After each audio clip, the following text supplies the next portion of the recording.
The City of Montreal released their landlord registry in February 2022. This was a part of their campaign for their last election. The goal is to hold landlords more accountable to absurd rent hikes and make tenants live in unlivable or illegal conditions. The city has been holding consultations to hear public and community input on the registry. Stay tuned for the whole council. Bienvenue à toutes et à tous. Merci d'avoir répondu à l'invitation de la Commission sur le développement économique et urbain et l'habitation et d'être avec nous ce matin grâce à la web diffusion. Nous débutons aujourd'hui la série de 2 assemblées publiques réservées à l'audition des mémoires et commentaires des personnes, organismes, entreprises et institutions qui ont souhaité se prononcer sur le projet de certification de propriétaires responsables et de registre de loyers. Je profite de l'occasion pour préciser que les séances qui avaient été prévues pour le 30 mai et le 10 juin ont été annulées. Je me présente, Kayla Monroe, conseillère d'arrondissement à Verdun et présidente de cette commission. J'inviterai maintenant les membres de la commission à se présenter à tour de rôle, en commençant par notre vice-président, M. Langevin. Bonjour à tous, bon matin, merci d'être là. Benoît Langevin, conseiller de ville dans Bois-de-Liesse. Merci. Merci. Madame Barry. Bonjour tout le monde, content d'être avec vous. Marie-Claude Barry, conseillère d'arrondissement dans le district de Pointe-aux-Trembles. Madame Gentile. Bonjour tout le monde, très contente. Je représente Saliana, conseillère de ville. Merci. Monsieur Limoges. Bonjour tout le monde, très content d'être ici ce matin. Alors, François Limoges, maire de Rosemont-la-Petite-Patrie et content d'être parmi vous pour écouter des mémoires. Madame Sigouin. Oui, bon matin à tous. Anne-Marie Sigouin, conseillère d'arrondissement dans le sud-ouest. Bien heureuse d'être ici ce matin pour vous entendre. Merci. Madame Troilo. Oui, bonjour à tous. Alors, Josée Troilo, conseillère d'arrondissement à La Salle. Merci à toutes et tous, chers collègues, et je vous prie d'excuser l'absence de M. Eno Rattel et Mme Flannery, conseillers de la ville Mercier-Hochelaga-Maisonneuve et conseillère d'arrondissement à la Chine, respectivement, qui sont aussi membres de la commission, mais qui ne pouvaient être des nôtres aujourd'hui. Alors, je vais rappeler les objectifs de la consultation pour la prochaine étape. Nous vous avons présenté lors d'une assemblée virtuelle tenue le 20 avril dernier les mesures que la Ville propose afin de responsabiliser les propriétaires de logements et ceci afin de favoriser à des logements sains, sécuritaires et abordables sur tout le territoire montréalais. Je vous rappelle que cette démarche permettra de recueillir votre point de vue sur ces 2 mesures et de vous entendre sur ce qui pourrait être fait pour les bonifier ou pour mieux les adapter à vos besoins. L'étape d'information de la consultation étant maintenant complétée, nous sommes réunis aujourd'hui pour recueillir vos opinions et pour échanger avec vous. Un peu plus d'une dizaine de personnes et d'organismes se sont inscrits pour présenter un mémoire ou une opinion dans le cadre de ces audiences publiques. Pour toutes les personnes intéressées qui ne l'ont pas encore fait, il est toujours temps de nous transmettre un mémoire écrit ou de répondre au questionnaire en ligne sur la plateforme Réalisons Montréal. La date limite officielle de dépôt d'opinion est ce vendredi 3 juin. Avant d'aller plus loin, quelques mots sur les communications en lien avec ce mandat. Je vous rappelle d'abord que tous les détails relatifs à cette consultation se trouvent dans les avis publics parus dans les 2 quotidiens montréalais, en français et en anglais, et disponibles sur le site web des commissions permanentes.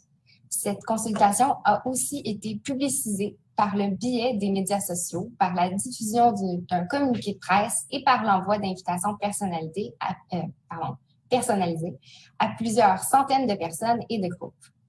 Par ailleurs, tous les documents afférents à la consultation ont été rendus disponibles en ligne et pouvaient être aussi transmis par la poste sur demande. Je vous invite d'ailleurs à consulter régulièrement la page Réalisons Montréal ou le site web des commissions permanentes de la Ville de Montréal pour être informé de l'évolution de ce mandat et prendre connaissance de toute information complémentaire qui pourrait y être déposée. Ainsi, nous passerons à l'adoption de l'ordre du jour. La commission doit maintenant procéder à cette adoption, dont le point central est évidemment l'audition des mémoires et opinions. Alors, je demanderai à un collègue de proposer si tout cela convient. Oui, Madame Barry, vous proposez, merci. Et je vois Monsieur Langevin, vous secondez. Très bien. Alors, merci beaucoup. Nous sommes maintenant prêts à vous entendre. J'aimerais auparavant donner quelques consignes aux personnes qui prendront la parole. Premièrement, je vais vous inviter à tour de rôle, selon l'ordre qui a été prévu au calendrier des séances, à activer micro et caméra pour présenter votre opinion ou votre mémoire. Vous pourrez, dans un premier temps, résumer en une dizaine de minutes vos principales idées et recommandations.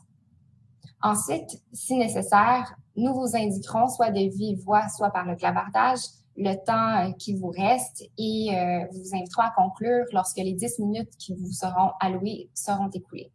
Le tout afin d'assurer que toutes et tous puissent être entendus équitablement ce matin.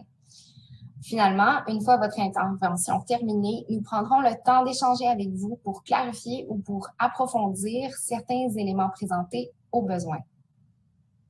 Alors, pour lancer la séance, j'aimerais inviter le Comité d'action de Parc Extension, CAP, à prendre parole, représenté par Emmanuel Gay, Amy Darwish et André Trépanier. Bonjour. Bonjour. Vous m'entendez bien? Parfait. Donc, je débuterai sans plus tarder. Je vais passer ensuite la parole à mes collègues André et Amy. Alors, nous, on représente le CAP, qui est le comité logement du quartier Parc Extension. Et puis, concernant finalement les échanges qu'on a ce matin, on souhaitait souligner d'abord que les finalités qui sont recherchées par la Ville de Montréal avec la certification propriétaire responsable, qui sont présentées dans votre document de présentation, c'est l'amélioration de l'état du parc locatif et le maintien de son abordabilité. C'est des finalités qui interpellent notre comité parce qu'on est confronté au quotidien finalement à plusieurs défis qui entourent la montée des évictions à Parc Extension puis la persistance des problèmes d'insalubrité. On l'a dit de mémoire, il y a 144 locataires qui ont contacté notre organisme entre août 2020 et avril 2022 car ils faisaient face à une éviction potentielle. Ça inclut simplement les locataires qui contactent le CAP. On n'a pas des données exactes sur qui ne nous contacte pas, évidemment, mais les informations dont on dispose laissent entendre que souvent plusieurs locataires, en fait, face à un avis d'éviction, craignent en fait, ils ne savent pas nécessairement que le CAP existe ou qu'il y a des comités de logement pour les soutenir, donc vont accepter puis vont simplement quitter. Puis souvent, ils sont plus vulnérables, ils ont plus peur de défendre leurs droits pour une variété de raisons. On fait face aussi à des problèmes d'insalubrité persistants dans le quartier qui nuisent à la santé physique et mentale, entre autres, des locataires concernés.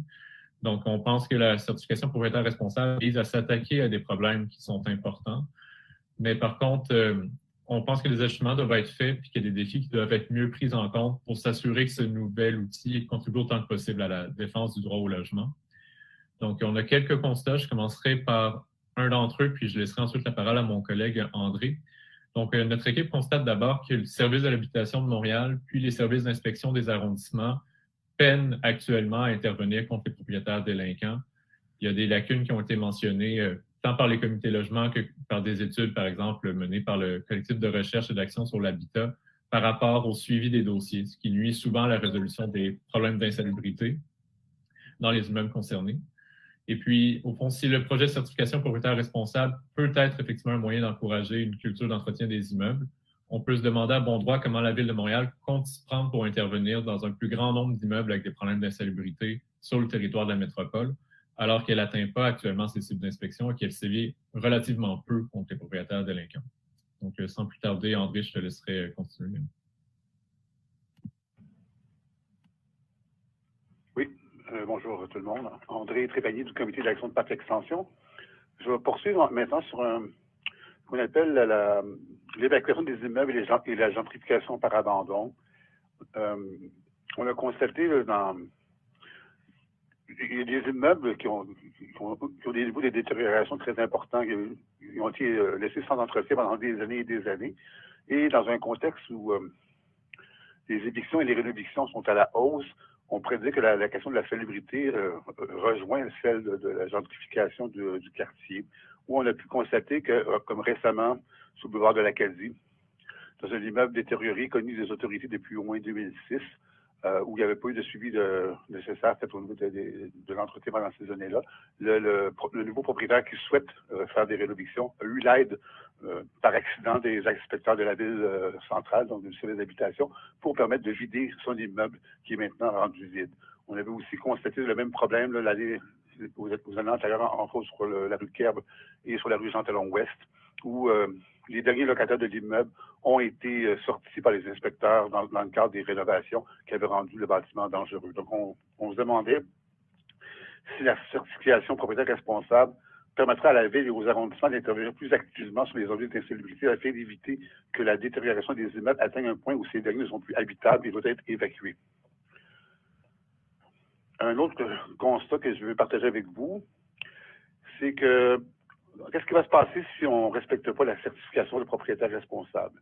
Parce qu'on a constaté dans le passé que dans le cadre du travail actuel de la Ville de Montréal, quand il y a des mesures qui sont prises par les inspecteurs locaux d'arrondissement ou les inspecteurs du service de l'habitation ou des inspections conjointes, dans des immeubles qui vivent des problèmes depuis des années, les problèmes persistent malgré l'intervention des différentes équipes d'inspection. On pense notamment à ce qui s'est passé, ce qui se passe encore dans un immeuble sur la rue Bâle au coin de Acadie. Également, pour aller sur la question du registre des loyers, on trouve que la mesure qui est proposée en ce moment est très timide. Elle ne répond pas aux défis de l'explosion du coût des loyers actuels à Montréal et à Parc Extension. Et on tient à vous rappeler qu'il y a moins d'un an au Conseil municipal de juin 2021, le Conseil municipal a adopté une résolution pour créer un registre de tous les loyers à Montréal. Donc, avant de passer la parole à ma collègue Amy, j'aimerais aussi aborder rapidement le fait que le projet ne couvre qu'environ 35% des logements en évitant les immeubles de plus petite taille. Dans l'arrondissement Villeray-Saint-Michel-Parc-Extension, c'est 54% des logements qui sont entre 2 et 5 logements, donc qui vont échapper à la fois à la certification et également à la question du registre des loyers. Et on pense qu'on devrait améliorer ce point-là pour éviter que cette mesure-là soit trop timide et inefficace.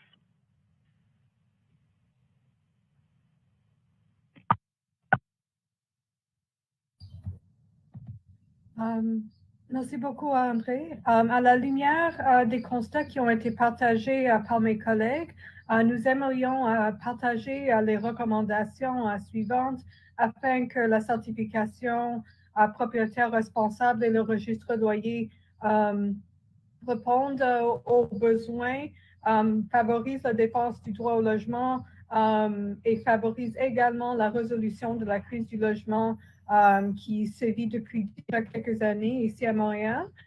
Premièrement, nous recommandons que des ressources supplémentaires soient investies afin que les services d'inspection soient capables de suivre les dossiers de façon plus serrée.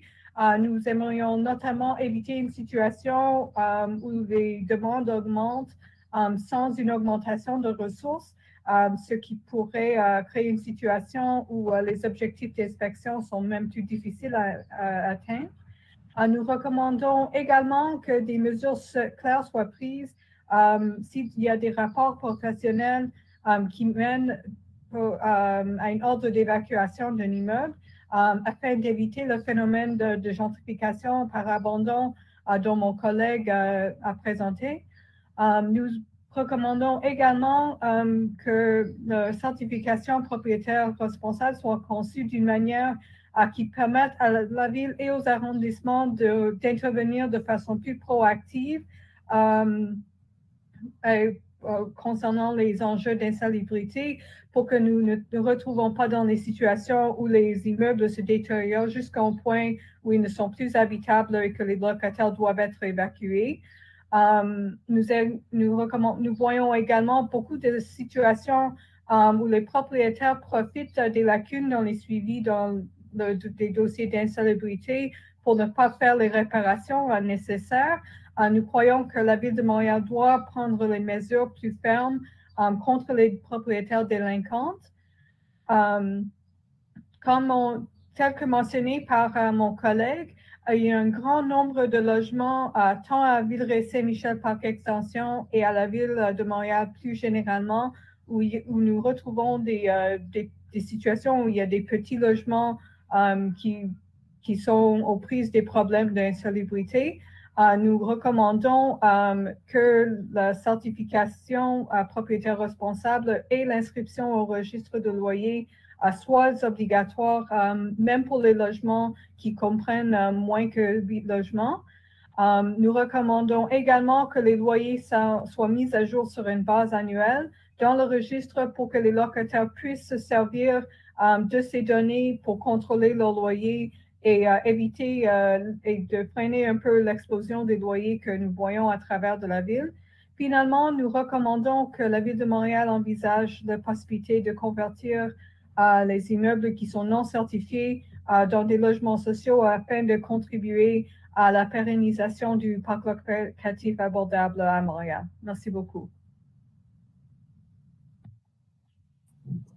Merci beaucoup. Je crois que c'est terminé. Puis, je voulais vraiment prendre le temps de vous dire un gros merci pour l'effort que vous avez fait. Puis, vos propos ont très bien reflété le mémoire qui a été déposé, je dirais. Donc, ça va nous permettre de vraiment en prendre compte puis d'en faire la lecture avec soin. J'aimerais, avant de vous poser des questions, ouvrir le plancher à mes collègues commissaires, savoir s'il y avait de votre côté des interrogations à faire au groupe qui vient de présenter. Encore une fois, merci d'avoir pris le temps de nous parler ce matin. Puis, je regarde mes collègues à voir s'il y a des questions en particulier de la part de l'équipe. Madame Troillo? Oui, merci. Moi, j'ai une question. Je ne sais pas si je vais être hors sujet ou pas. Je comprends qu'on veuille contrôler les loyers et que vous demandez annuellement une révision, que ça soit divulgué. Maintenant, disons qu'un locataire habite dans un bâtiment depuis 20-25 ans et que son loyer, il est vraiment en dessous de la valeur, disons, de la valeur abordable. Comment est-ce que comment vous voyez ça pour le nouveau locataire? Est-ce que, tu sais, si on suit, admettons, je vous donne un exemple, un loyer qui vaut aujourd'hui 1000 et que le locataire actuel en paie 650 ou aux alentours, pourquoi que les propriétaires devraient relouer à, mettons, une augmentation normale à 670 ou 700? Comment vous pourriez, comment ça pourrait se gérer?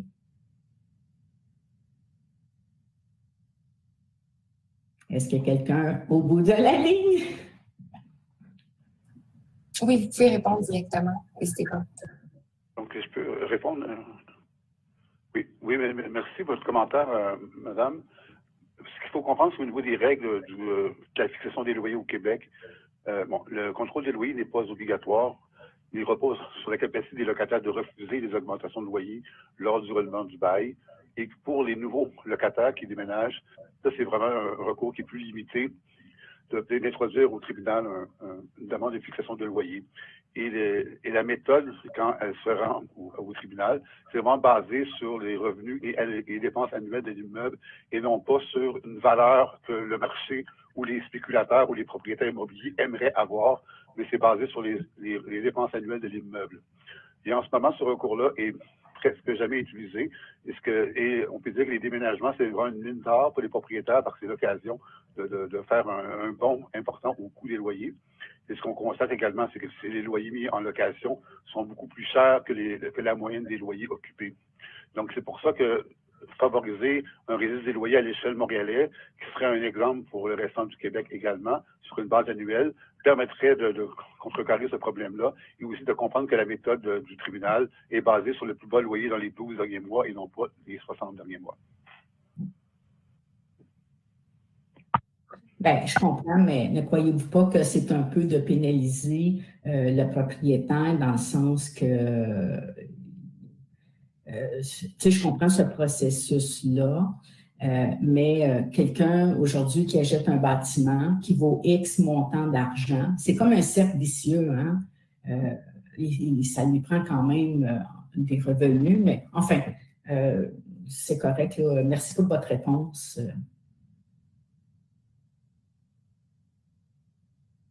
Merci. Madame Gentili?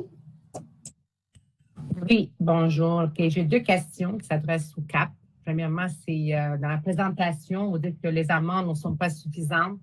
Le programme sur lequel nous consultons prévoit des amendes de 250 à 5 000 par logement loué et par infraction. Vous ne trouvez pas qu'il s'agit d'un bon incitatif simplement pour bien vous comprendre? Je veux bien comprendre, on veut bien comprendre ça. Première question.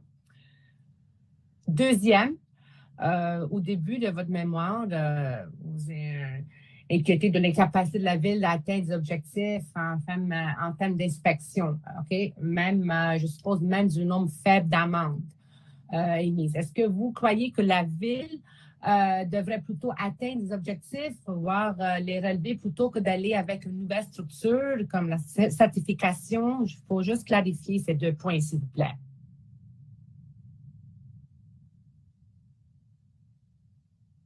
Est-ce que le responsable CAP peut répondre? Merci. Veux-tu répondre, Amy? Vas-y, André. Vas-y, André, si vous voulez répondre. D'accord. Ce qui est intéressant, peut-être avec l'idée de la certification, c'est d'améliorer la culture d'entretien des immeubles à Montréal. C'est un problème là, qui perdure depuis de nombreuses années. Ce manque d'entretien, le laisser-aller de certains propriétaires de leurs immeubles qui amènent des situations où que la santé et la sécurité des Montréalais, des Montréalaises et de leurs enfants est menacée par un état pitoyable de comment ces logements-là peuvent devenir. Donc, c'est pour ça qu'on souhaite qu'il y ait une meilleure culture d'entretien des logements à Montréal. Donc, c'est certain que là, ce qui nous inquiète, c'est par rapport aux ressources, parce qu'en ce moment, ça fait des années que la Ville de Montréal n'atteint pas ses objectifs d'inspection. Le maire Tremblay voulait agir, il a fait un plan d'action en 2006, il n'a pas atteint ses objectifs. Le maire Coderre, il voulait agir et sévir pour les propriétaires, il n'a pas atteint ses objectifs. Madame Plante, en 2017, a dit, je vais faire 30 000 inspections par année. Elle n'a pas atteint ses objectifs. Donc, je pense que ça va être important, vous, comme administration montréalaise, de donner aux services d'habitation, aux arrondissements, les ressources nécessaires pour être capable de venir à bout des problèmes récurrents et inacceptables d'insalubrité à Montréal et à Parc Extension. Merci, M. Trépanier. J'ai l'impression que ça répond très bien à la question. Mme Gentili, vous semblez satisfaite globalement avec la réponse.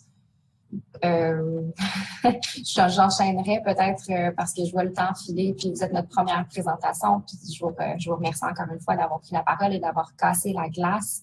Puis je me permettrais de dire que j'entends un souci de faciliter la gestion et l'efficience des inspections à la Ville. Puis c'est très apprécié parce que M. Dorel l'a expliqué très clairement. On cherche à trouver une mesure qui est efficiente et qui est plus proactive. Donc, au lieu de faire des inspections et de sévir après le problème, on cherche à trouver la manière de régler, si on peut, le problème en amont. Alors ça, je pense que c'est quelque chose qui est ressorti de mon côté durant votre présentation, puis c'est une contribution importante. Je pense qu'on peut s'entendre là-dessus du moins. Est-ce qu'il y aurait des dernières questions de la part de l'équipe? Je ne vois pas de main levée. Alors, je vous remercie encore une fois, puis on passerait à la prochaine présentation. On vous contacte aussi par la suite s'il y a des questions. Et le prochain regroupement qui est présent ce matin pour présenter, il s'agirait du regroupement des comités logements et associations de locataires du Québec, le RECLAC. J'espère que je le prononce bien, avec M. Martin Blanchard et Mme Chloé Bourbiau. Alors, je vous invite à prendre la parole pour enchaîner avec la prochaine présentation. Merci beaucoup. Oui, vous avez bien prononcé notre acronyme, le RECLAC, est le regroupement québécois des comités logements associations de locataires du Québec. On est 58 membres dans tout le Québec et 28 groupes communautaires qui sont membres du regroupement à Montréal seulement. Par rapport au projet présenté de certification responsable et de registre des loyers, premièrement, on doit souligner et saluer le constat, il est juste.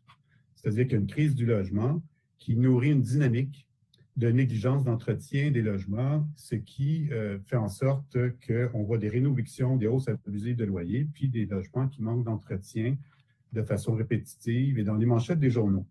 On veut préciser une chose, c'est que cette crise du logement, certainement fait les manchettes en ce moment parce qu'elle touche la classe moyenne, beaucoup. Par contre, pour les personnes plus vulnérables, cette crise du logement est permanente. C'est toujours le cas. Ce qu'on voit actuellement, c'est quelque chose qui traverse les temps, qui traverse les époques, et les comités logement sont constamment aux prises avec cette crise du logement-là qui frappe les locataires plus pauvres, plus vulnérables. C'est une précision importante. Concernant le projet qui est présenté, on croit que malgré les finalités, les objectifs que nous partageons entièrement, bien, les moyens que la Ville se donne ne permettra pas de rencontrer ces objectifs-là. La première objection qu'on a à faire, ou en tout cas la première remarque qu'on a à faire par rapport aux difficultés du projet de réaliser ces objectifs, c'est au niveau de la taille des immeubles, au niveau de l'approche par taille, où seulement les immeubles de 8 logements et plus seraient concernés. Cette approche-là fait en sorte que ça va être la minorité des problèmes qui vont être considérés. On a fait une demande d'information à savoir quelles seraient les données montrant les études de la DRSP montrant que les problèmes de salubrité toucheraient plus certains immeubles.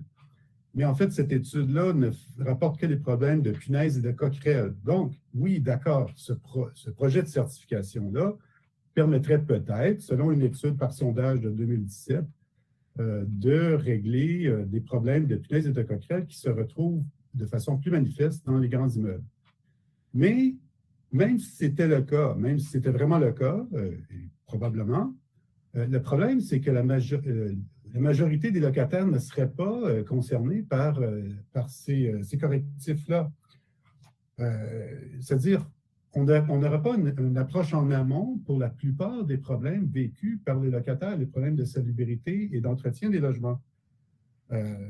Et là où, par exemple, les quartiers, les arrondissements de Montréal où la typologie des immeubles est de moins de 8 unités, moins que le 30, c'est-à-dire, je recommence ma phrase.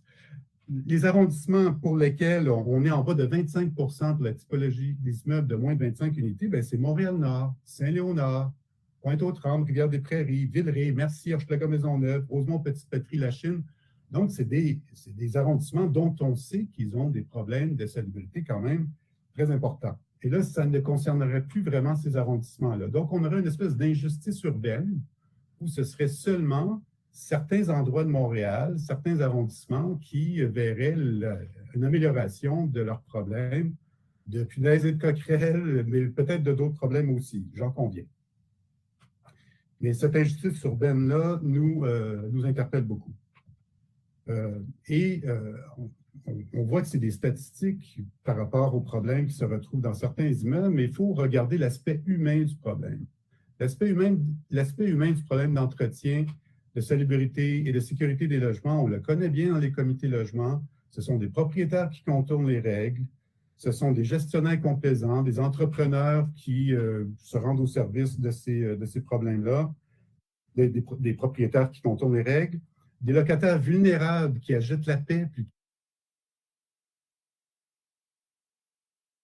plutôt que de se plaindre. Un processus qui est long. Il y a beaucoup d'études qui ont démontré que les processus très longs de plainte et d'arriver à résoudre les problèmes fait en sorte que les locataires abandonnent. Il faut adresser ces questions-là si on veut vraiment régler les problèmes de salubrité et de sécurité des immeubles. Bon. Pour ce qui concerne le registre des loyers, le CAP l'a souligné. Et en fait, si on ne fait que enregistrer les loyers pour 35 des logements de Montréal, une fois aux 5 ans, ça ne sera pas utile. On n'aura pas un portrait fidèle, puisqu'un des objectifs du registre des loyers, est bien dit, c'est d'avoir un portrait fidèle de la situation du parc locatif, mais on n'aura pas un portrait fidèle si c'est seulement une fois aux 5 ans pour 35 des logements. Et en plus, les locataires ne pourront pas avoir recours dans le cas d'une hausse abusive en changement de locataire, sauf les quelques chanceux dont le logement convoité et qui veulent louer a été enregistré l'année où ils vont louer le logement. C'est les seuls locataires qui pourraient à ce moment-là avoir un recours. Mais il faudrait s'assurer par ailleurs que le formulaire de certification puisse être transmis directement au tribunal du logement, sinon ça ne constitue pas une preuve suffisante pour ce qui est de contester une augmentation abusive. Je voudrais seulement, avant de terminer, là, souligner, on n'a pas mis dans le rapport le problème des rénovictions. Le problème des rénovictions, il faut s'attaquer à ça, c'est un réel problème. Par contre, il faut souligner une chose. Quand j'étais au comité logement de la Petite-Patrie, on a fait une étude qui a démontré que la très grande majorité des rénovictions et de toutes sortes de tactiques de mettre fin au bail de façon unilatérale des propriétaires, jamais les rénovations ne sont réellement faites. On ne fait pas les rénovations qu'on dit qu'on va faire. Donc, ce n'est pas en ayant un processus qui s'assure que des rénovations sont faites qu'on va s'attaquer au problème des rénovictions. Donc là, je pense ici qu'on rate la cible, mais je partage tout à fait le fait de s'attaquer à cette cible-là, mais ce n'est pas de cette façon-là qu'on va pouvoir s'attaquer à la cible. Les rénovations ne sont jamais faites. On est dans un autre domaine. Bien sûr, là, c'est un domaine où on est dans l'illégalité et la fraude. C'est compliqué, mais attention quand on dit qu'on s'attaque à ce phénomène-là.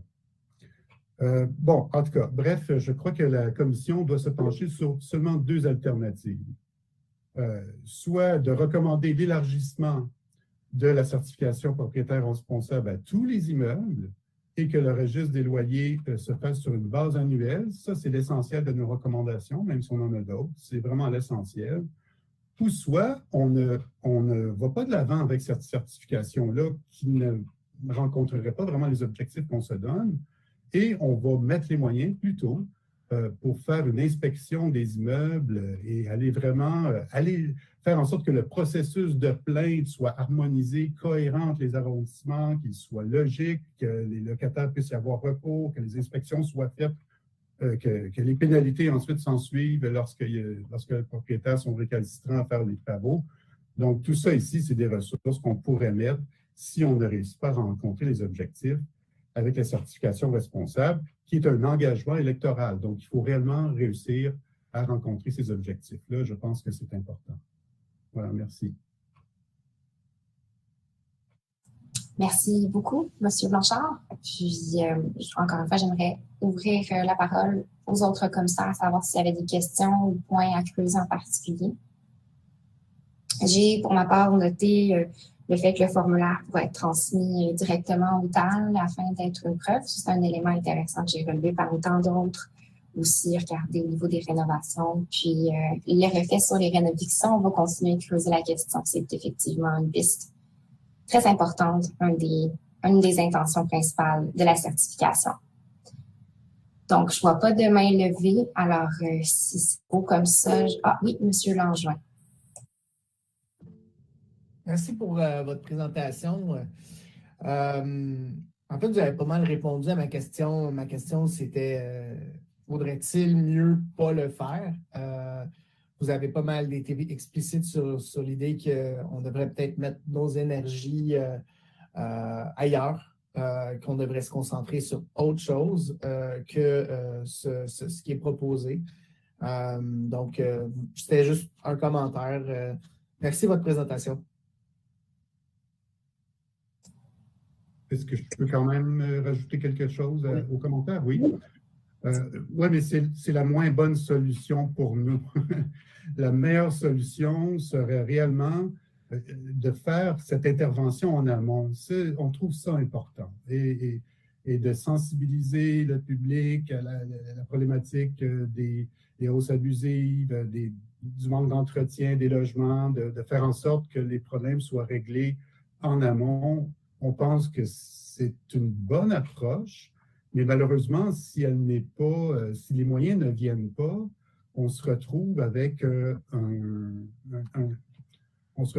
bureaucratie supplémentaire devant quelque chose qui est quand même, comme j'ai dit, un problème qui est assez difficile à régler.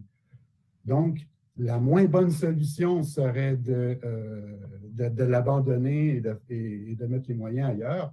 Mais réellement, ce qu'on souhaiterait, c'est que cette approche en amont-là ait les moyens de réaliser ses propres objectifs. Merci beaucoup. Merci à vous deux pour l'échange. Madame Sigouin. Oui, merci, Madame la Présidente. Merci, M. Blanchard, pour votre présentation de vos interventions ce matin. Je voudrais d'abord dire que les comités logements, hein, c'est une ressource essentielle dans nos arrondissements.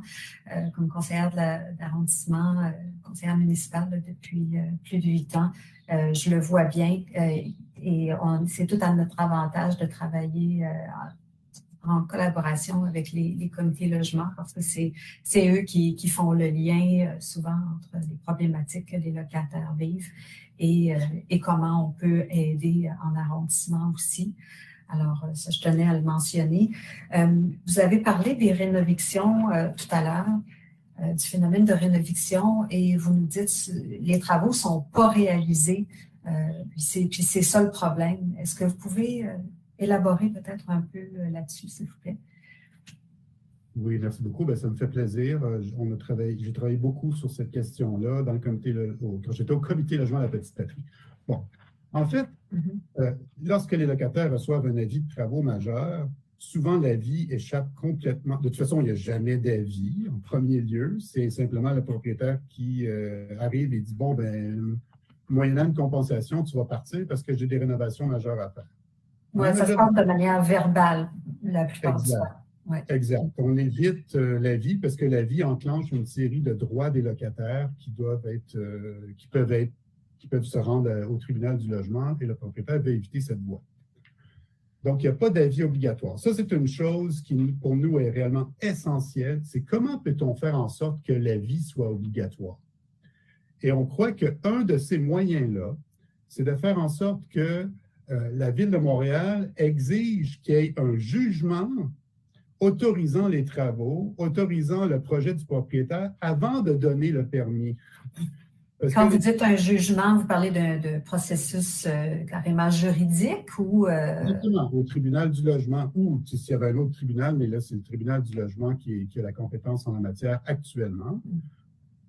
Et ça éviterait toutes ces situations-là qui sont majoritairement des situations de contournement et frauduleuses et de malveillance. C'est-à-dire, on profite d'une grande brèche, on dit au locataire, regarde, je vais avoir mon permis de toute façon, et parfois même il y a des permis, mais qui ne donnent lieu à aucun travaux.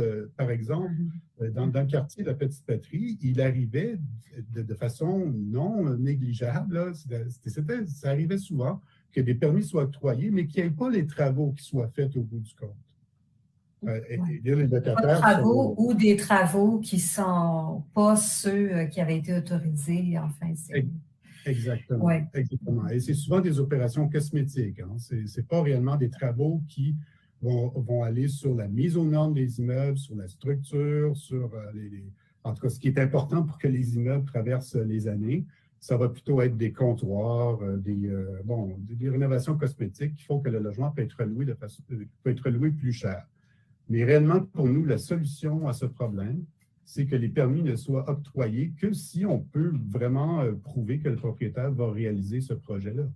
Et là, les permis sont donnés sans qu'il y ait aucune vérification, aucune inspection. Je vous remercie. Je suis contente d'avoir posé la question, puis je vous remercie pour la réponse. Là, ça nous donne encore un autre élément auquel on pourrait réfléchir là, pour améliorer la situation, soit celui de rendre de rendre les avis obligatoires, puis on pourrait même passer sur ces avis-là à voici les travaux qui sont autorisés, puis faire un suivi là-dessus. Mais là où le bas blesse, c'est souvent la question des ressources, là, comme partout ailleurs. Mais on va prendre ça en considération. Je vous remercie beaucoup. Merci, Mme Sigouin. Je fais écho à l'importance du travail des groupes de logement dans chaque arrondissement. Monsieur Limoges? Oui, je voulais juste ajouter sur le dernier point que M. Blanchard a soulevé. On en a déjà discuté, c'est une piste qui n'est pas inintéressante, mais qui relève définitivement du gouvernement du Québec. Parce que la loi des cités et villes, puis la loi sur l'aménagement et l'urbanisme, ne nous autorise pas à rendre obligatoire les travaux que l'on permet. C'est un permis que l'on donne, ce n'est pas une obligation. Et ça, c'est le nerf de la guerre. Il est dans les ressources, oui, mais il n'est pas nécessairement toujours sur les règlements municipaux. C'est dans l'encadrement que Québec fait de ces règlements municipaux-là et l'absence de pouvoir de coercition qu'on a dans bien des cas sur des responsabilités que les gens pensent qui sont au niveau municipal, mais qui relèvent dans les faits de la loi des cités et villes, puis des pouvoirs ou du manque de pouvoir des arrondissements sur les questions de droit des locataires.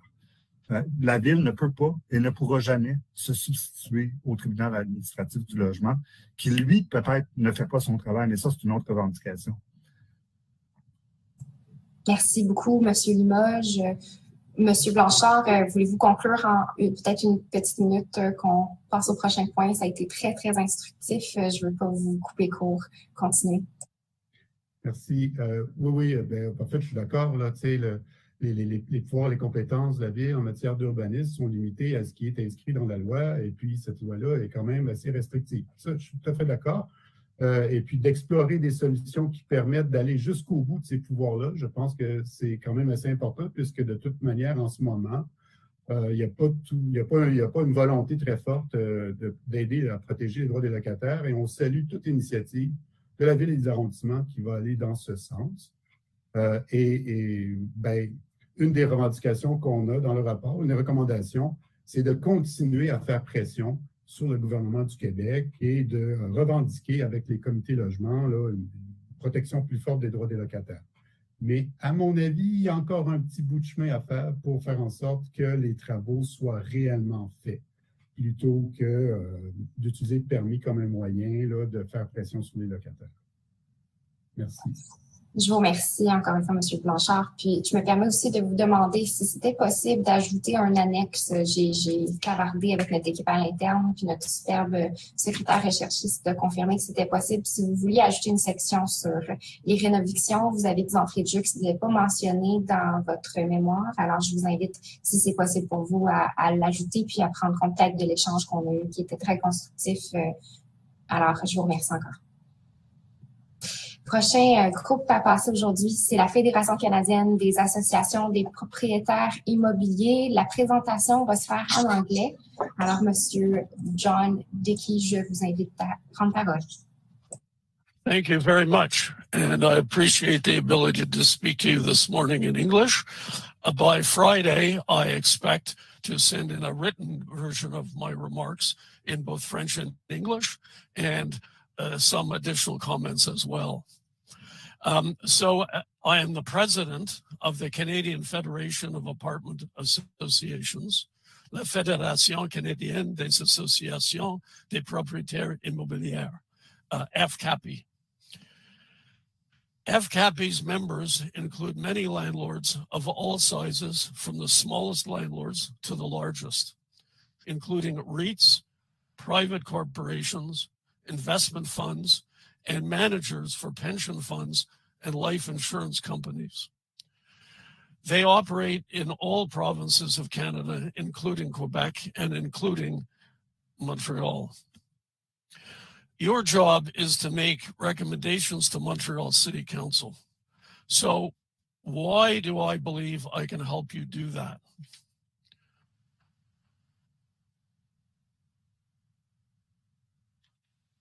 I'm sorry, I'm wanting to set a stopwatch going here. So anyway, I'll try to keep within my time. So I grew up in Montreal, but attended Carleton University in Ottawa, earning a BA, First Class Honors Economics. I then earned a degree in common law at McGill University, taking 2 full-year courses in the Civil Code of Quebec, which covered property law and obligations. In 1983, I began to practice law in Ottawa. For 8 years, I represented tenants and tenant associations. For some time, I even led the Ottawa Tenants Association. But then I began to represent residential landlords. While I did that, I always looked for win-win solutions in which the relationship between landlords and tenants is improved and tenants' quality of life is improved. I still do. I helped found the main Ottawa Landlord Association in 1990 and have led it ever since then. Since 2004, I have led FCAPI and thus gained experience across the whole country. Over the last 40 years, I have heard from thousands of tenants and thousands of landlords about what they want and about how various laws affect them.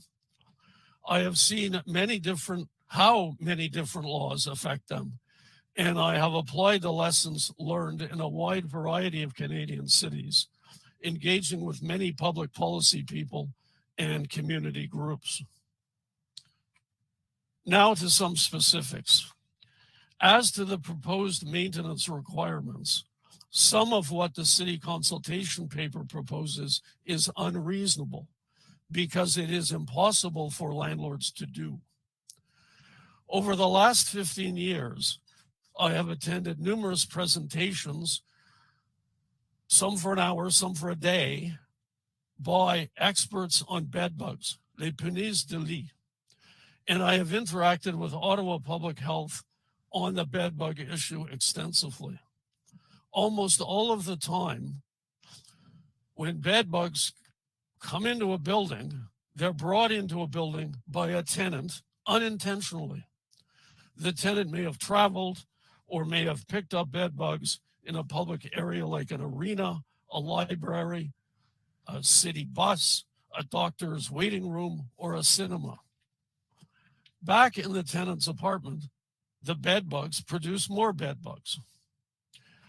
Bed bugs usually hide during the day under a baseboard, under hoarded material, or in a person's clothing. Not so much what they're wearing, but in their drawers and closets. Bed bugs then come out at night. And some tenants do not react to bed bug bites. Other tenants are reluctant to report that they have bed bugs. As a result, they can grow in numbers without being reported, and they can spread to other units and even to other buildings. The proposed inspection system will not find bed bugs early either, in my opinion.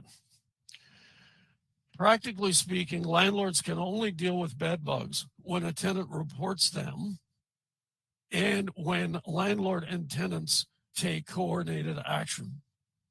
As it concerns bed bugs, rental units are just one part of a much bigger problem.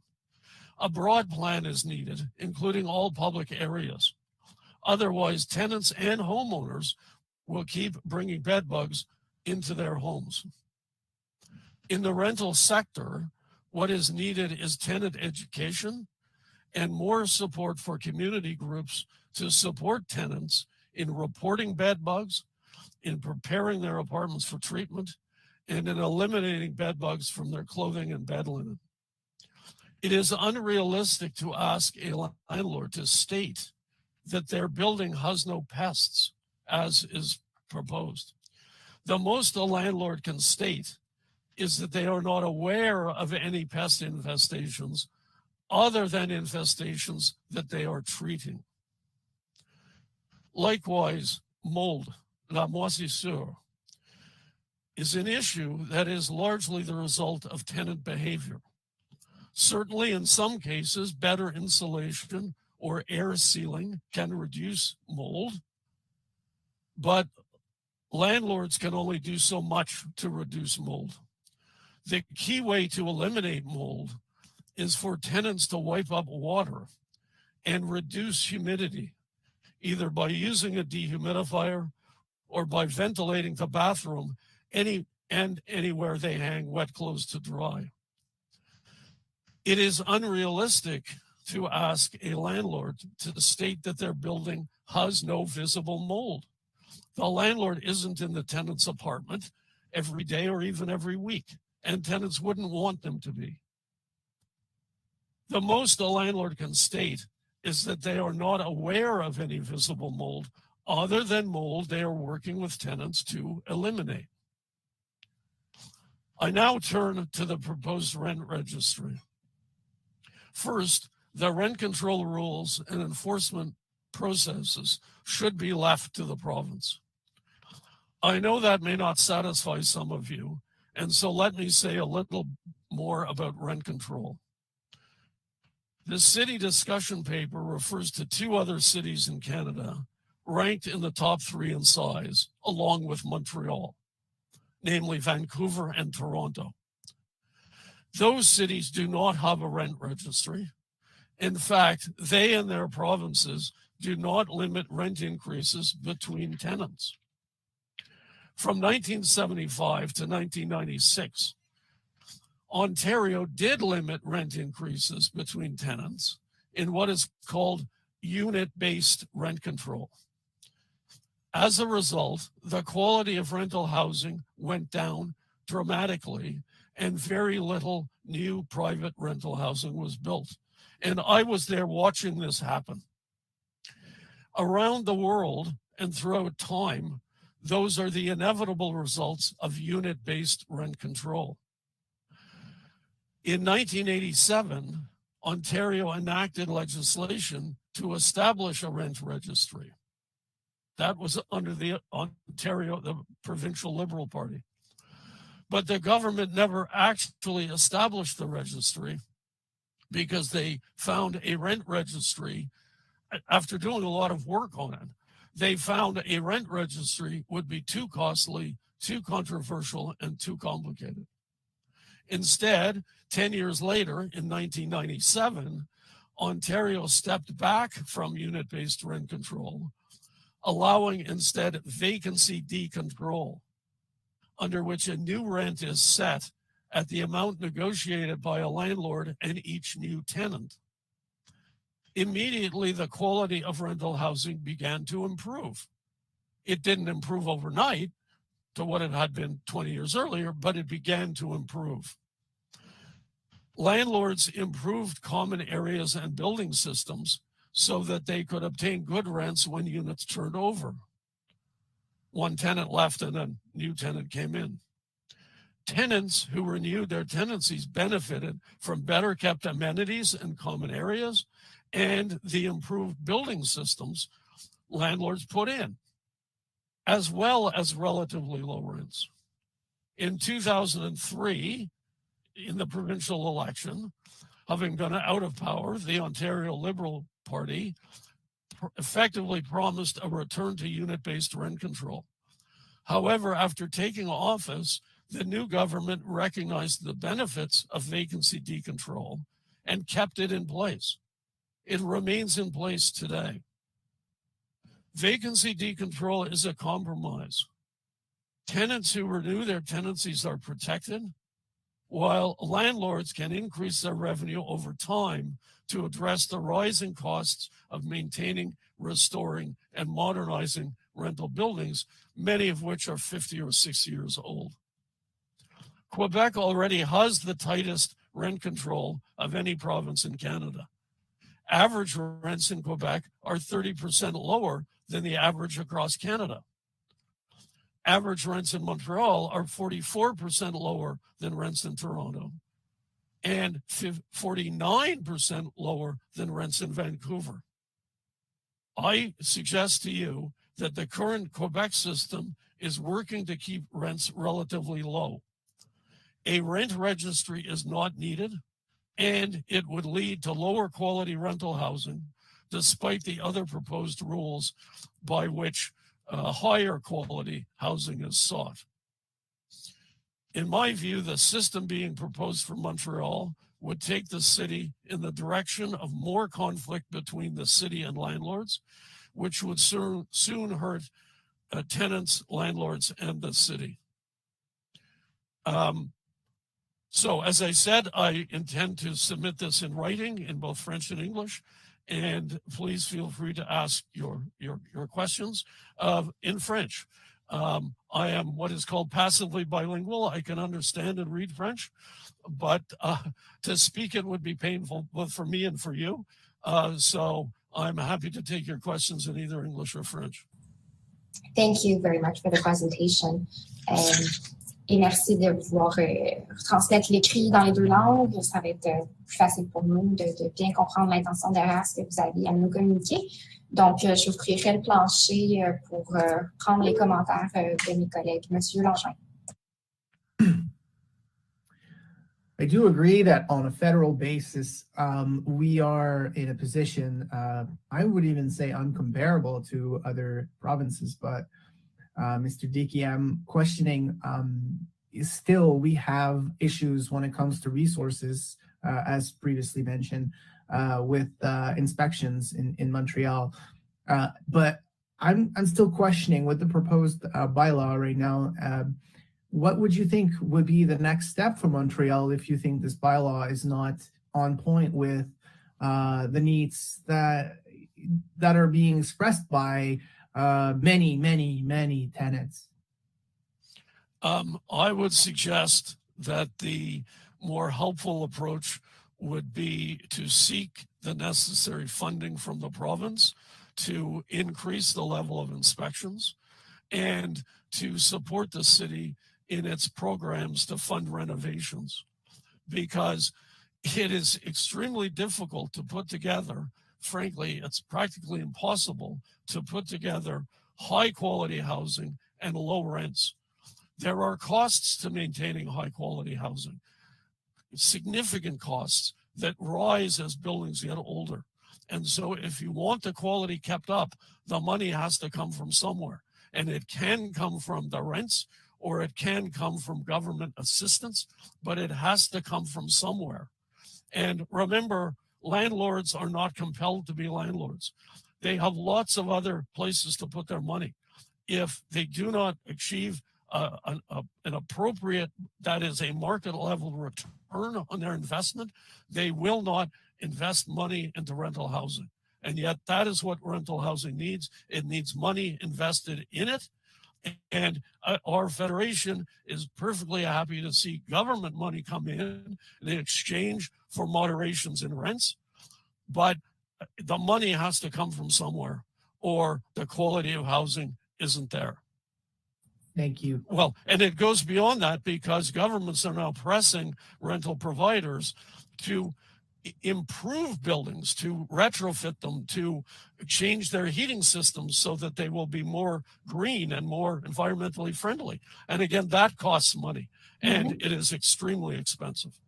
Agreed. And it was an excellent question, Mr. Langevin. I think I would like to second that question and ask you, Mr. Dickey, isn't there a part of speculation or a part of market costs in urban centers such as Montreal? Don't you find that there isn't just cost pricing, but there's also some investors that are profiting from market value getting higher and higher? Well, there's an old saying that values are driven by rents rather than the other way around. And the other thing values are driven by is capitalization rates. So at what ratio do you translate a given net income into value? And one of the things that has been happening is that with the long-standing and very low interest rates, the net cap rates have also fallen, which means values have risen. But for renters, that should be a good thing, because when the value of the rental park increases, people are more want to invest in it. They want to build more buildings to take advantage of higher asset prices. And higher asset prices is not what drives rents. It's the other way around. It's the demand for housing against the existing supply that moves rents up, and then that with the cap rate drives values. And what the thing that, again, it aggravates me, because, and believe me, well, at least this is not a debate about immigration, but two things have happened over the last 5 or 7 years. One is that we've had a bit of a surge in the population, and that drives up rental demand. And the second thing is we've had a greater amount of immigration, and again, that drives up rental demand. I'm afraid I'll have to stop you because we're getting out of topic and we have limited time, but we'll read your mémoire. Merci beaucoup encore une fois de faire les mémoires en français et en anglais pour que tous puissent bien en prendre connaissance. Et voilà, merci, Monsieur Dickey. Je veux juste voir si les autres commissaires ont des dernières questions à poser. Non, tout a l'air beau de notre côté. Dernière minute pour poser une question. C'est parfait. Ça a été clair alors. Okay, if I could add one thing for 30 seconds. Je vous laisse 30 secondes. Parfait. I understand that you're not inquiring into the causes of rising rents and rising values, but it is important to understand why there is pressure for rents to rise and what causes values to rise and what effect it has. You need, and I would suggest to you that people need to have a clear-eyed look at what is going on. And you need to understand the problem and what's causing it in order to address it. So, thank you. Agreed, very much agreed. It's a complex situation and we appreciate the time. Merci de présenter un autre point de vue. Certainly notions in economics and I would say trickle-down economy that have to be checked out in that statement as well and make sure we take into account the situation in Montreal. Je vous remercie encore une fois, monsieur, et on va lire avec attention votre mémoire. Alors, nous allons pouvoir continuer avec les auditions de mémoire. Le prochain groupe à présenter est la table des groupes de femmes de Montréal. Alors, Marie-Ève Desroches, Madame Marie-Ève Desroches, Madame Josée Bertrand et Madame Marie-Lise Bergeron sont ici pour représenter. Alors, je vous cède la parole. Bonjour, merci. Merci de nous recevoir. Donc, je vais vous projeter à l'écran une présentation PowerPoint qui présente les faits saillants de notre mémoire. Donc, je vous lance ça à l'instant. Donc, hop. Est-ce que vous voyez, ça va bien? Vous voyez bien? Oui, parfait. Donc, merci beaucoup de nous recevoir. Donc, la Table des groupes de femmes de Montréal, on est un regroupement d'une 60aine de groupes engagés pour la promotion et la défense des droits des femmes dans une perspective féministe d'égalité entre les hommes et les femmes, mais également entre les femmes elles-mêmes. Puis le logement est une des préoccupations phares de la TGFM. En fait, c'est la préoccupation qui rejoint tous nos membres.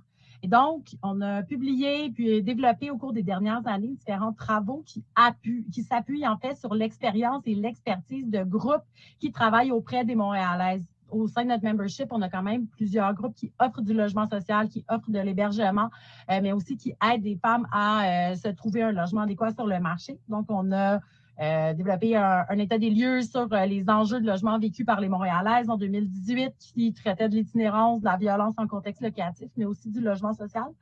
On a sorti un rapport sur le droit au logement qui a été particulièrement mis à mal dans le contexte de la pandémie et de la crise du logement qui persiste.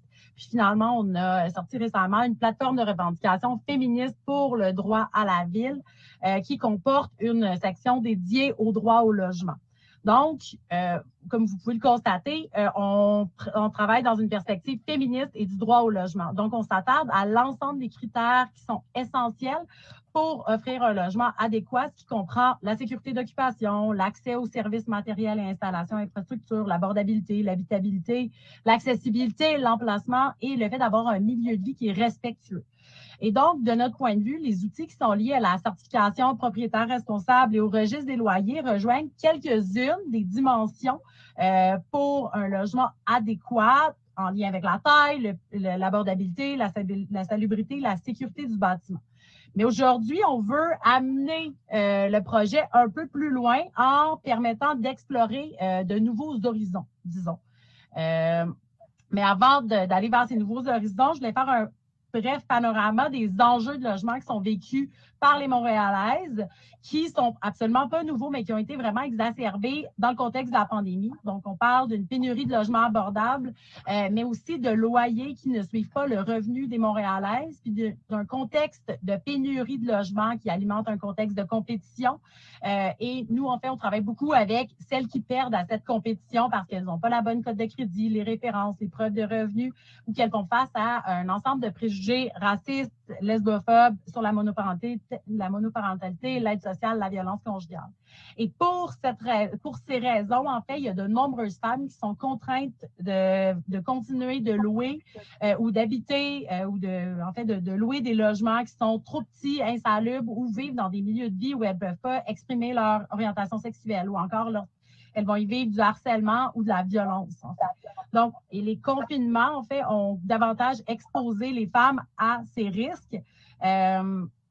Et donc, puis en plus de tout ça, là, les femmes, ce qu'on a observé, c'est qu'elles font face à de plus en plus de reprises de logement. Je pense que mes collègues tout à l'heure des comités logement l'ont bien mentionné, de plus en plus d'évictions, de hausse de loyer. Puis on observe que les femmes ont plus de difficultés à faire valoir leurs droits dus à des barrières langagières, mais aussi liées au faible accès au système de justice, mais à la fatigue et aux importantes difficultés, en fait, à vraiment pouvoir faire valoir leurs droits. Et un élément qui n'est pas nouveau, mais qu'il faut mentionner, c'est le manque de logements accessibles et adaptables et d'informations sur la disponibilité des logements. Et donc, l'ensemble de ces enjeux creusent des inégalités. Et donc, c'est pourquoi, pour nous, il est important de mieux connaître et de mieux intervenir sur le parc immobilier. Donc, la TGFM est favorable à ce que la Ville de Montréal se dote de nouveaux outils. Mais de notre point de vue, il faut vraiment aller plus loin pour réellement aller agir sur les différentes dimensions du droit au logement. Il faut aller, comme mes collègues l'ont dit tout à l'heure, vers une mise à jour annuelle du coût du loyer pour que les informations reflètent bel et bien la réalité des loyers pour qu'ils puissent être en bonne connaissance de cause lors d'une signature de bail.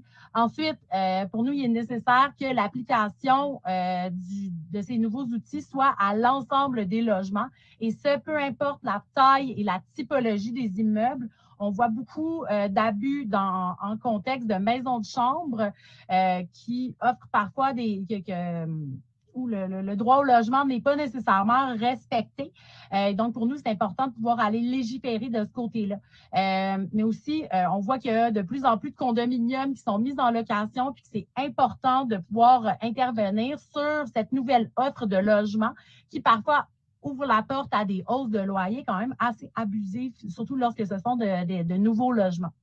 Et selon nous aussi, il est important de parvenir à une mise en œuvre rapide d'ici la fin du mandat en fait de Projet Montréal en novembre 2025 pour s'assurer que on ait réellement une mise en œuvre et que ça ne puisse pas être effacé par l'arrivée d'une nouvelle administration. Mais le cœur de notre message était d'aller plus loin. En fait, ces nouveaux outils peuvent nous permettre d'aller plus loin, donc on veut vous lancer des pistes. Comme je vous mentionnais tout à l'heure, il y a une crise du logement qui est perpétuelle pour les personnes en situation de handicap. Il n'y a pas beaucoup de logements qui sont accessibles et adaptables dans le parc de logements montréalais, notamment parce que c'est beaucoup des duplex et des triplex avec des escaliers, et donc c'est plus difficile d'avoir des unités qui sont accessibles.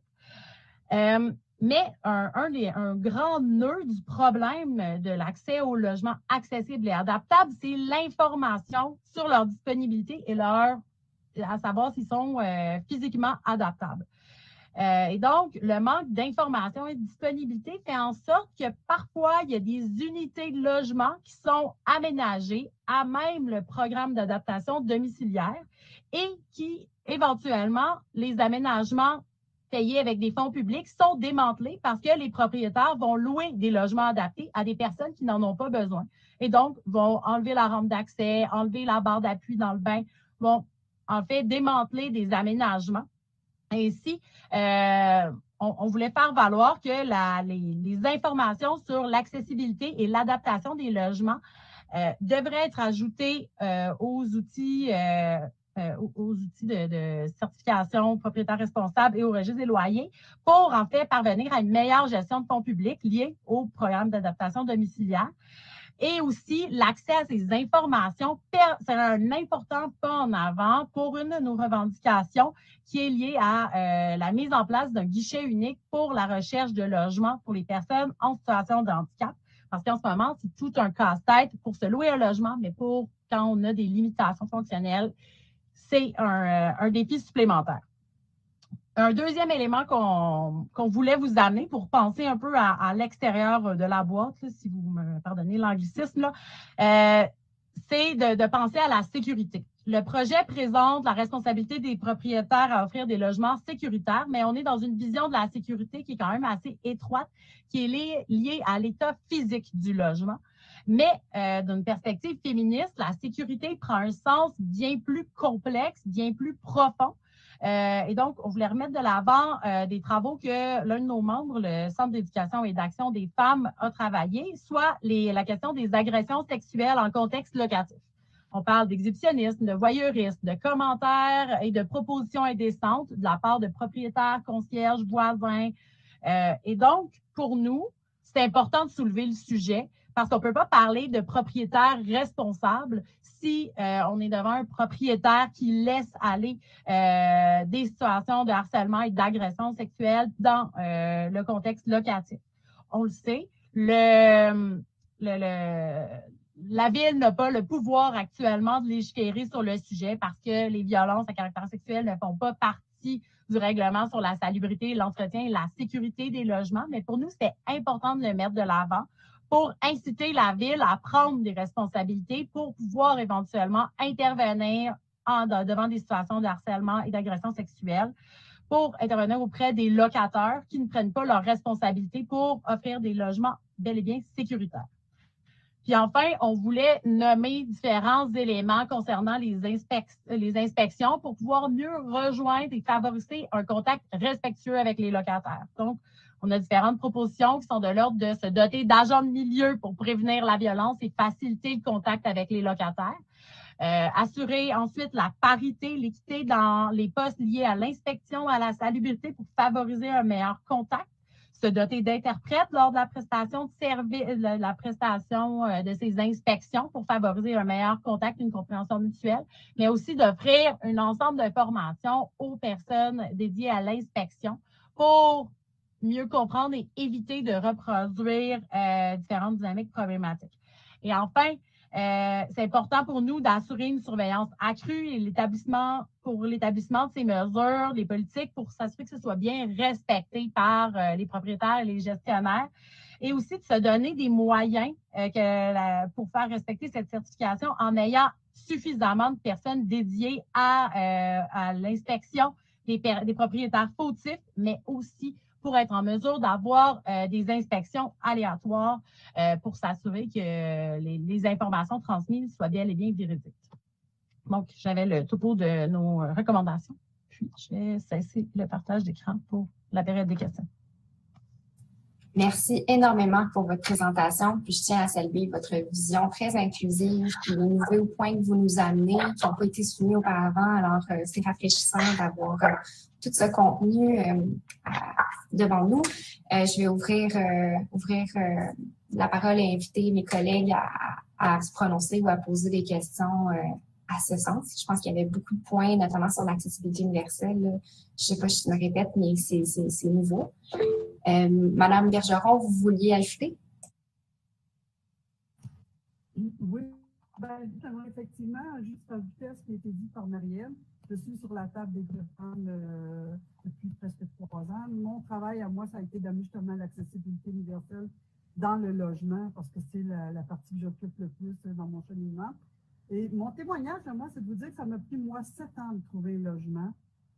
Avec tout ce que ça implique de stress, d'anxiété. Bon, un logement, quand tu as un logement, si tu es en santé et qui ne convient plus, c'est pas long que tu peux tomber malade. Et ça a été mon cas. J'ai dû subir des chirurgies quand je suis rentrée chez moi dans l'appartement où je suis présentement. Et ce qui a réglé mon problème, moi, c'est de devenir une membre fondatrice d'une coopérative. Ce qui a été une expérience, et encore une expérience extraordinaire, ce qui m'a permis d'être sur le CA de la FHCQ Fishing pendant 10 ans. Donc, je suis vraiment rendue une experte du logement. J'ai travaillé avec Excepté aussi pour mettre en place un comité logement pour les personnes en situation de handicap pour que ces personnes-là puissent défendre leurs droits dans ce sens-là parce qu'elles sont souvent invisibles. Nous sommes des personnes invisibles. On nous voit sur la rue avec nos fauteuils, ils sont invisibles. Mais quand ça vient le temps de parler, de nous entendre, de nous écouter, c'est à gros cris, à coups de scandales médiatiques. Moi, je vais vous dire, je suis un petit peu fatiguée de ce genre de côté spectaculaire qu'il faut mettre à notre revendication, qui est de tout simplement, le logement, finalement, ça peut être gérable par des registres, le logement accessible et adaptable, entre autres. pour éviter le démantèlement de ces logements-là, un registre, lorsqu'il y a eu justement des subventions PAD, ça pourrait être faisable, ou SUAL, en tout cas, qui est un autre type de subvention. Bref, moi, dans ma coopérative, ce que j'ai essayé de faire, c'est que les 14 unités qui, présentement, sont vraiment bien adaptées parce que j'ai été membre fondatrice et parce que j'ai travaillé très, très fort à ce qu'on améliore des choses quand c'était possible. Parce que le papier, c'est une chose, le bâti, c'en est une autre. Et là, aujourd'hui, on a 14 personnes en situation de handicap et des membres de la coopérative qui vont vieillir, qui vont éventuellement, peut-être, certainement même bénéficier de ces logements-là. Donc, l'intergénérationnel, l'accessibilité, le vieillissement de la population, ce sont des enjeux majeurs. Là, on ne parle pas de choses qui sont fictives, on est dedans, là, présentement. Et si on ne fait pas attention à cette clientèle, en tout cas, pas le mot clientèle, mais à cette population-là, de citoyens et de citoyennes, parce que nous payons des taxes aussi, on aura certainement, éventuellement, avoir des plus gros problèmes. Puis moi, je pense que de faire le pont avec le FAB, la ville, l'OMHM, compte tenu des questionnaires et des paperasses qu'on remplit, c'est impossible d'échapper des gens qui sont en situation de handicap compte tenu des subventions, entre autres, au logement. C'est souvent des personnes qui sont vulnérables et en perte d'autonomie dans la plupart des cas. Donc, moi, je pense qu'un registre extrêmement pertinent, d'avant-garde, pourquoi pas, la Ville de Montréal pourrait certainement prendre une place fort intéressante dans ce dossier-là et favoriser effectivement l'accessibilité, non seulement l'abordabilité, mais aussi l'accessibilité à cette population-là. Voilà. Absolument, c'est un point important et je vous remercie encore une fois de l'amener, l'accessibilité universelle, puisqu'on peut faire dans le cadre de ce projet de loi. Puis je rappelle que le champ d'application tel que le projet a été annoncé inclut aussi le logement social et le logement communautaire. Alors, ça nous permet d'avoir des points importants à regarder. Donc, encore une fois, est-ce qu'il y aurait des questions de la part de mes collègues? Je pense que c'était très clair et très pertinent comme présentation. Alors, nous allons pouvoir passer au prochain groupe et encore une fois, merci énormément. Le prochain groupe qui présente aujourd'hui, en fait, est aussi le dernier. Il s'agit de la Direction régionale de santé publique du CIUS et du Centre-Sud de l'île de Montréal, représentée par Mme Sophie Goudreau, Mme Marie-Chantal Gélina et Mme Roxane Hood. Alors, je vous invite à prendre parole. Oui, bonjour. J'ai une présentation. Alors, je vais partager mon écran.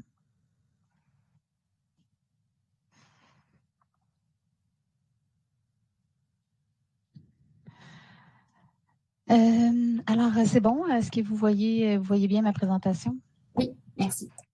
Alors, bonjour, mesdames et messieurs les commissaires. Merci de nous recevoir aujourd'hui pour présenter nos pistes de réflexion sur le projet de la Ville de Montréal, certification propriétaire responsable et le registre des loyers. Alors, dans un premier temps, nous tenons à souligner que la Direction régionale de la santé publique, la DRSP que je vais nommer de Montréal, accueille favorablement toute mesure qui peut permettre d'améliorer la protection des locataires ainsi que les conditions d'habitation qui sont des déterminants importants de la santé de la population. Donc, la Direction régionale de la santé publique soutient le projet de certification propriétaire responsable ainsi que le potentiel qu'elle peut avoir pour réduire le nombre de logements insalubres à Montréal. Et de plus, nous saluons l'initiative du registre des loyers de la Ville alors que sur le plan provincial, il n'y a aucune mesure ou proposition qui a été faite en ce sens, malgré les multiples revendications de différentes instances. Selon l'Organisation mondiale de la santé, le logement, c'est un important déterminant de la santé des individus. Il façonne de manière importante la capacité qu'ont les individus de mener une vie saine. Ainsi, les mauvaises conditions d'habitation et l'inabordabilité des logements sont étroitement liés à des effets néfastes sur la santé physique et mentale de la population, comme par exemple des maladies respiratoires ou de l'anxiété. Les inégalités sociales sont au cœur des préoccupations de la santé publique depuis de nombreuses années. en matière de logement, ce sont les ménages qui sont locataires, qui sont les plus vulnérables face aux conditions d'habitation. Selon le recensement de 2016, parmi les ménages locataires, on comptait 31% de ceux-ci qui vivaient en situation de pauvreté, comparativement à 6% des ménages propriétaires qui vivaient en situation de pauvreté. Alors, il est démontré, encore une fois, selon l'Organisation mondiale de la santé, que des interventions qui visent à améliorer les conditions de logement permettent de réduire considérablement les inégalités sociales et ont des effets positifs sur la santé des individus. Alors maintenant, on va vous présenter quelques pistes de réflexion au niveau de la certification propriétaire responsable. Selon le projet présenté par la Ville actuellement, la certification propriétaire responsable vise les immeubles de 8 logements et plus. Pourtant, parmi les ménages locataires qui habitent un immeuble de moins de 8 logements, il y en a beaucoup qui ont vécu ou qui vivent des problèmes d'insalubrité. Selon une enquête réalisée en 2017, on comptait 23% des ménages qui vivaient dans des logements, des immeubles de moins de 8 logements qui disaient avoir eu des problèmes d'humidité. Et dans les 12 derniers mois, il y a 2,1% des ménages qui avaient rencontré des problèmes de punaises de lit et 1,7% des ménages qui avaient rencontré un problème de coquerelle. Alors, d'un point de vue de la santé publique, les immeubles locatifs de moins de 8 logements devraient également être inclus dans cette certification. Un autre point, c'est que l'obtention de la certification se fait sur la base de l'autodéclaration des propriétaires et la validation des informations se fait via des inspections aléatoires. Maintenant, afin d'assurer la qualité des renseignements qui sont fournis par les propriétaires, il serait important de réaliser une vérification pré-certification par un inspecteur agréé en bâtiment et ce, aux frais des propriétaires. En l'absence de cette vérification pré-certification, il serait important de prévoir un nombre suffisant d'inspections post-certification afin de dissuader les propriétaires de fournir des déclarations erronées. De plus, il serait aussi important de prioriser les immeubles à inspecter une fois la certification émise, et ça sur la base des informations connues par la Ville de Montréal, par exemple, au niveau des plaintes pour insalubrité reçues à la Ville. Autre point maintenant, c'est qu'aucune mention des mesures visant à protéger les locataires dans le cas de la relocalisation pour rénovation a été effectuée dans la proposition de la Ville. Maintenant, si on considère le contexte actuel où est-ce qu'on a une pénurie de logements abordables et surtout que ce sont les ménages qui sont les plus vulnérables qui sont contraints de vivre dans des logements insalubres à Montréal, il est primordial de renforcer les mesures de protection des locataires advenant un avis de détérioration ou de non-conformité grave. Et ceci devrait inclure un accompagnement des ménages locataires dans la relocalisation temporaire d'un logement, de permettre aux locataires de réintégrer le logement une fois les travaux complétés, de limiter la hausse abusive du coût de location, par exemple d'exiger une déclaration de loyer post-travaux, et également de protéger la dimension ainsi que le nombre de pièces des logements en interdisant la subdivision lors de la réalisation des travaux. Et maintenant, je vais passer la parole à ma collègue Roxane. Merci Sophie. Donc, nous avons plusieurs pistes de réflexion aussi au niveau du registre des loyers. Le projet actuel, comme vous le savez, prévoit qu'à tous les 5 ans, les propriétaires doivent déclarer les loyers pour obtenir leur certification. À notre sens, l'intervalle de 5 ans est nettement insuffisant pour prévenir les hausses abusives de loyers et réellement outiller les futurs locataires dans leur recherche d'un logement abordable. Le marché évolue très rapidement. Comme vous le savez, entre 2019 et 2020, la hausse moyenne des loyers a été de presque 5 %. Donc, il est vraiment important de s'assurer que les propriétaires déclarent à chaque année le loyer pour maintenir leur certification à jour, selon nous. Prochaine diapo, merci. Donc, le projet prévoit aussi que ce soit seulement les immeubles de 8 logements ou plus qui soient visés par le registre des loyers, étant donné que le registre est intégré à la certification. Par souci d'équité, autant pour les locataires que pour les propriétaires de logements, d'immeubles de 8 et moins logements, on voudrait que l'ensemble des immeubles locatifs résidentiels soient inclus dans le projet de registre. Une autre suggestion serait d'avoir un registre des loyers qui soit indépendant de la certification pour permettre une collecte et une diffusion annuelle pour tous les logements. Ça permettrait vraiment d'avoir 2 systèmes en place.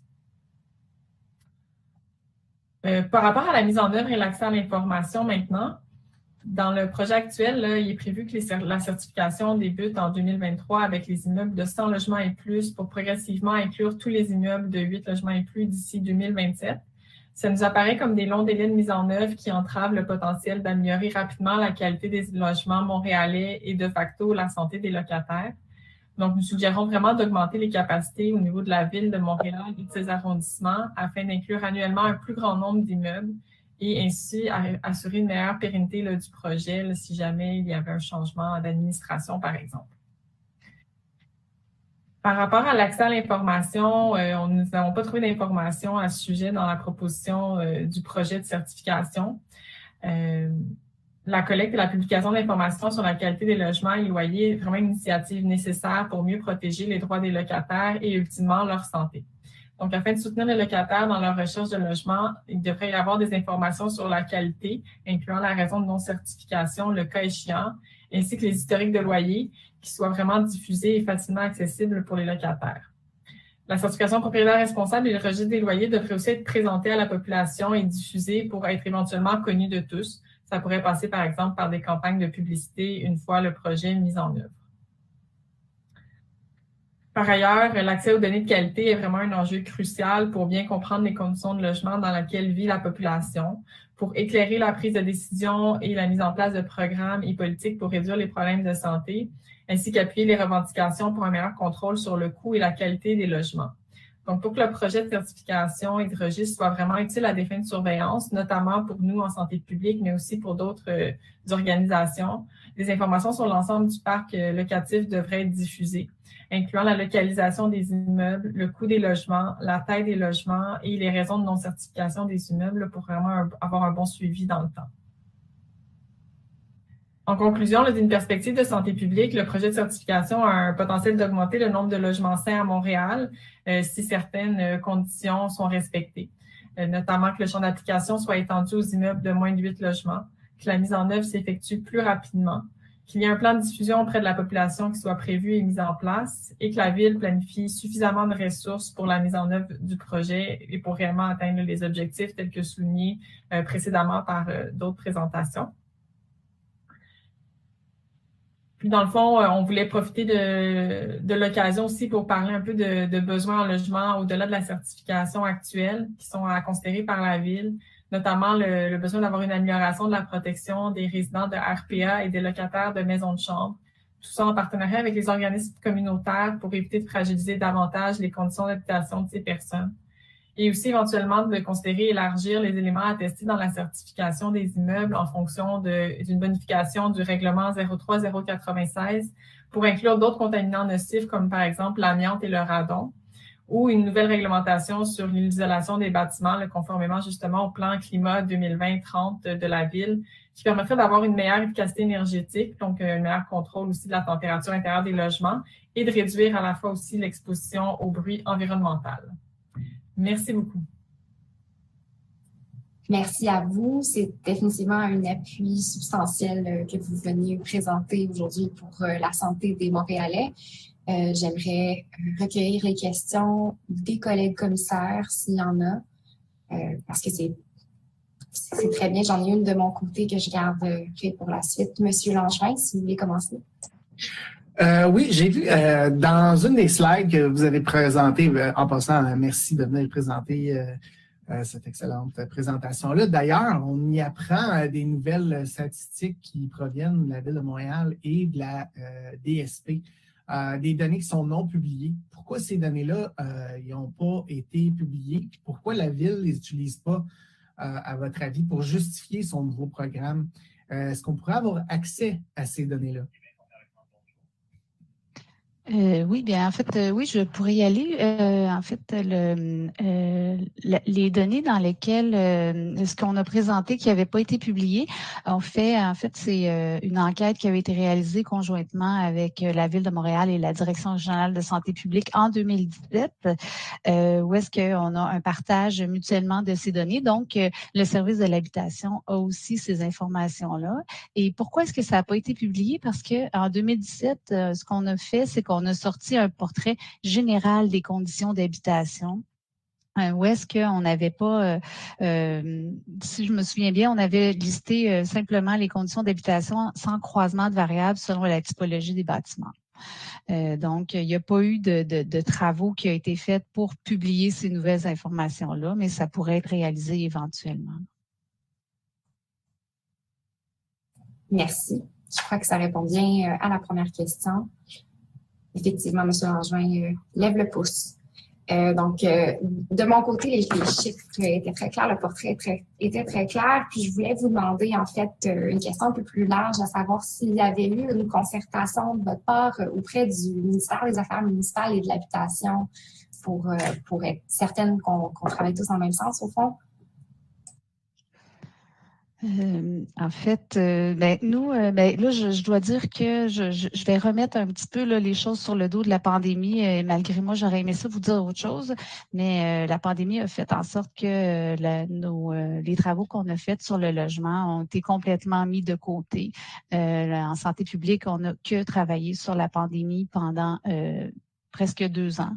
Maintenant, nous, on a recommencé à travailler sur le logement dans les derniers mois. Et en fait, c'était pas sur des dossiers sur lesquels on travaillait dernièrement. Donc, le temps de tout refaire les liens, on a commencé à se rapprocher de nos CIUS d'abord, de nos organisateurs communautaires qui travaillaient sur les logements. Donc, on commence à attacher les fils à l'interne. Et maintenant, évidemment, qu'on voudrait s'attacher aussi à l'externe. Puis, c'est sûr que s'il y a des liens à faire avec les instances provinciales, on va le faire. Mais via le ministère de la Santé, il y a un comité logement qui est en train de se mettre en place. Donc, possibilité d'influencer aussi là, les autres ministères via ce ministère-là. C'est très prometteur, merci. Puis ça se comprend avec le contexte de pandémie, mais je pense que ça nous investit encore comme commissaire d'une mission plus grande là, dans le cadre de ce projet. Donc, je vous remercie énormément pour votre contribution. Est-ce qu'il y a d'autres questions de l'équipe ou de parties prenantes? Je pense que c'était extrêmement clair et encore une fois pertinent. Donc, on va passer maintenant à la levée de l'Assemblée. Avant de le faire, je tiens à remercier à nouveau toutes les personnes qui ont pris le temps de préparer une opinion et de venir aujourd'hui nous faire part d'avis et d'expertise. Votre participation à cette Assemblée et votre collaboration en contexte de présentation virtuelle ont été grandement appréciées et vont nous servir. Je vous rappelle que vous avez jusqu'à vendredi pour nous transmettre vos opinions par courriel ou jusqu'à la fin juin via le questionnaire en ligne. Nos audiences publiques se concluront mercredi le 8 juin avec une séance à l'Hôtel de Ville à laquelle le public peut prendre part. Vous pouvez vous référer au calendrier disponible en ligne pour savoir qui prendra la parole lors de cette dernière assemblée qui débutera à 9h le 8 juin, je le rappelle. Cette séance sera également web diffusée et vous êtes toutes et tous les bienvenus pour y assister. Alors, j'aimerais voir s'il y a des mots de la fin de la part de l'équipe puisqu'on est à la fin de l'audience. Donc, je vois que non. Donc, est-ce que quelqu'un propose la levée de l'Assemblée? Je propose. Monsieur Langevin propose et Monsieur Limoges seconde en levant la main. Donc, je vous remercie encore une fois et je vous souhaite une très belle journée. On se voit le 8 juin.